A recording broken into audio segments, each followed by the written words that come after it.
இன்னைக்கு சண்டே அப்படின்னா rest day. But நமக்கு இல்ல.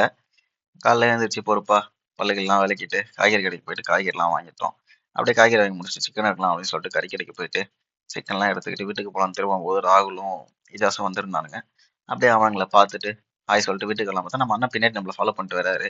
அப்படியே அண்ணனுக்கே தெரியாம வீடியோ எடுத்துட்டு வீட்டுக்கு வந்து அரிசி வச்சுட்டு சாரி அரிசி இல்ல சாதம் வச்சுட்டு கறியை வாஷ் பண்ணலாம்னு சொல்லிட்டு கறியெல்லாம் வாஷ் பண்ணி முடிச்சோம்.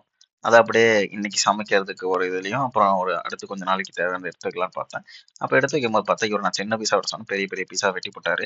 அப்புறம் இன்னைக்கு எடுத்து வச்ச சிக்கனை சமைக்கலாம்னு சொல்லிட்டு மஞ்சத்தூள்லாம் போட்டு கழுவிட்டு காய்கறி எல்லாம் வெட்டிட்டோம். அதெல்லாம் வெட்டி முடிச்சுட்டு சமைக்க ஆரம்பிச்சிட்டோம் கைஸ். சிக்கனை உள்ள போட்டு மூடி வச்சுட்டோம். ஸோ சிக்கன் வேகிற அந்த கேப்ல அந்த பெரிய பெரிய பீஸெல்லாம் கட் பண்ணிட்டு அப்படியே பாக்ஸ்ல போட்டு அடுத்து ஒரு கொஞ்ச நாளைக்கு தேவையானது எடுத்து வச்சுட்டோம். ஸோ நம்ம ஜிம்முக்கு போகிற இடத்துல ஸ்ட்ரிக்ட் டயட் ஃபாலோ பண்ண மாட்டேன் கைஸ். மீன் வயல் நம்ம குழம்பு வந்துருச்சு. அப்புறம் குழம்பு வந்ததுக்கப்புறம் சாப்பிட்டுலாம் முடிச்சுட்டு நல்லா எலும்பு வச்சு பல்லுக்கெல்லாம் விளக்கி முடிச்சிட்டேன். ஈவினிங் அப்படியே டீ குடிக்கலாம்னு சொல்லிட்டு கிளம்பிட்டோம். நம்ம தலைவன் இருக்கான்ல, பிப்ரவரி மாதம் ஆரம்பிச்ச உடனே பாருங்க சாக்லேட்லாம் கையில் வாங்கி வச்சுக்கிட்டான் கொடுக்கலான்னு சொல்லிட்டு.